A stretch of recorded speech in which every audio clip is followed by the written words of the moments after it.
Well, greetings Doomers and other Indiana Jones fans. Today's video is about a toy. This toy, the Indiana Jones Adventure Series Temple of Doom figure. Now, I'm not a huge toy collector. I did all my toy collecting when I was a lad. I have a few collectibles. I don't have a good Indiana Jones figure though, and I thought with this Adventure Series, kind of reminded me of the Star Wars Black Series figure, I decided to finally throw down and get one. I thought this one looked reasonably good compared to some of the old Indiana Jones figures from back in the day. They had some really questionable details, and especially the face models were really bad. This one, on the other hand, looked pretty good, so got this in the mail. Let's crack it open. We could pull out this tab here. Rip the box already. Oh well. Okay. And here we go. What we got here? Just some legalese. Don't swallow the pieces. Now this is that part of the collection that came out with Dial of Destiny. It has that whole artifact that if you buy like 10 figures or whatever, you can put the whole artifact together. All you got to do is spend like $300. I'm not doing that, but here's my artifact piece. Let's see what we got here. And the artifact seems to be the skull holder from the Temple of Doom for the Sankara stones. Looks like we got the lower jaw. So that's about as far as we're getting with that thing. Okay, and now the Indy figure himself comes wrapped in this crinkly paper, kind of like an old parchment or goat skin. And the crinkly paper has a map printed on it. This is South America, of course. Got that Indiana Jones logo on it from around the Last Crusade era. And here is our Indy.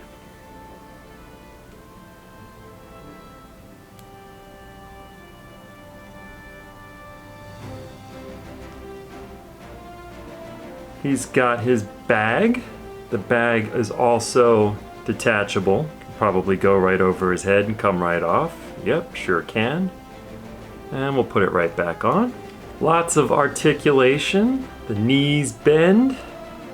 The feet have like a little bit of swivel to them. Bends at the elbows and has flexibility around the shoulder, which is also pretty cool.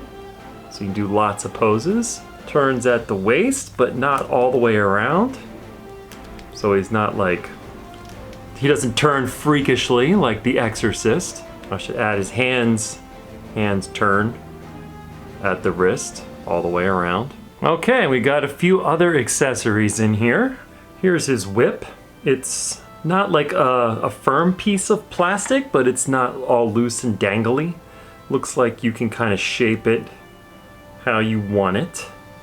Coil it up, and that's not a problem. It's almost like a wire, so you can pose it in different ways. Does it fit right in his hand? It goes in his hand, but it's a little loose. It doesn't fit in there super tight. He's also got a little whip holder. The whip holder is like a little loop, so you could probably curl it up and stick it through there. But he can hold it in his hand, and oh, there you go. It flew right out. So it's not exactly secure in his hand. Here's his thuggy sword. I know everybody calls this a machete, but it's supposed to be a sword he lifted off of one of the thuggies. And that also fits in his hand. Again, like the whip, it's a little loose. Probably put it in his left hand as well. Yeah, it fits in the left hand too, but you know, again, not super tight. And in addition to the wire whip that I showed you earlier, he also has this plastic molded coiled whip. And that can just go right here on his whip holder. Now if you look closely at the whip holder, you'll see that it has like a little bit of a tiny plastic snap on it. You can see that. And that plastic snap goes into that hole right there to close up the whip holder. You can see that. I'll just close that up. Yeah, it's a little tough to close that with the whip in there. There we go. Got it snapped in. Now it's going to hold it in place. Also came with this pistol, similar to his gun from the beginning of the movie.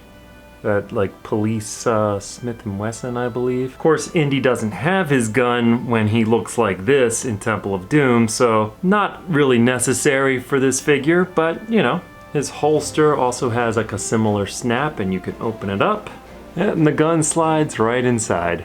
I'd say overall that holster looks more like his Raiders holster than his Temple of Doom one.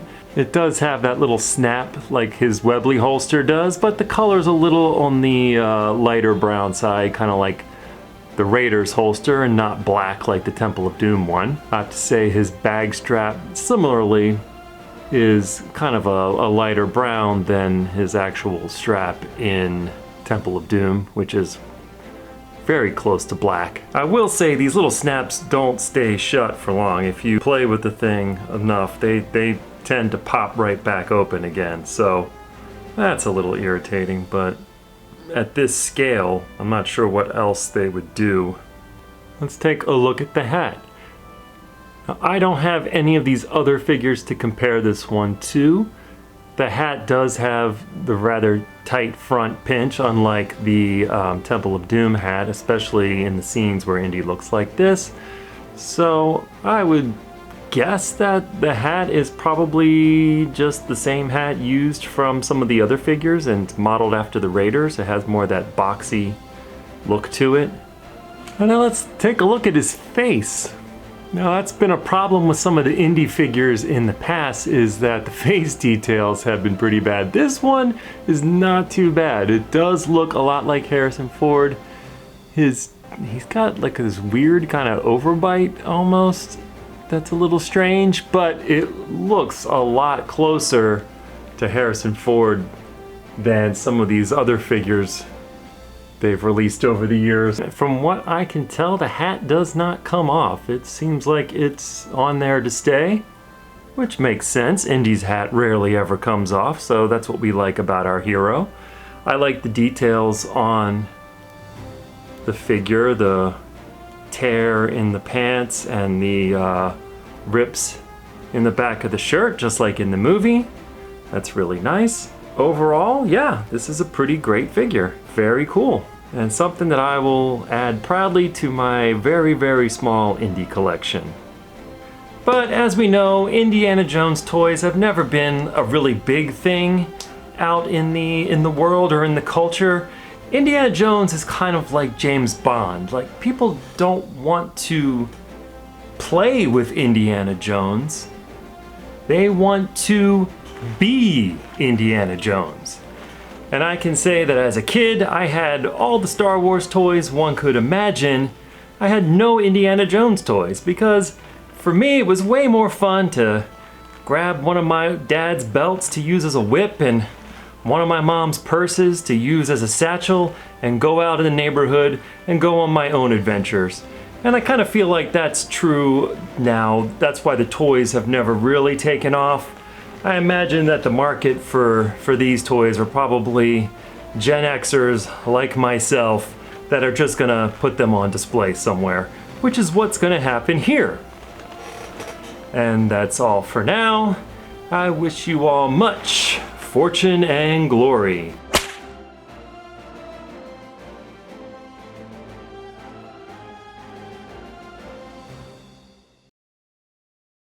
Olaram, prepare to meet Kali in hell.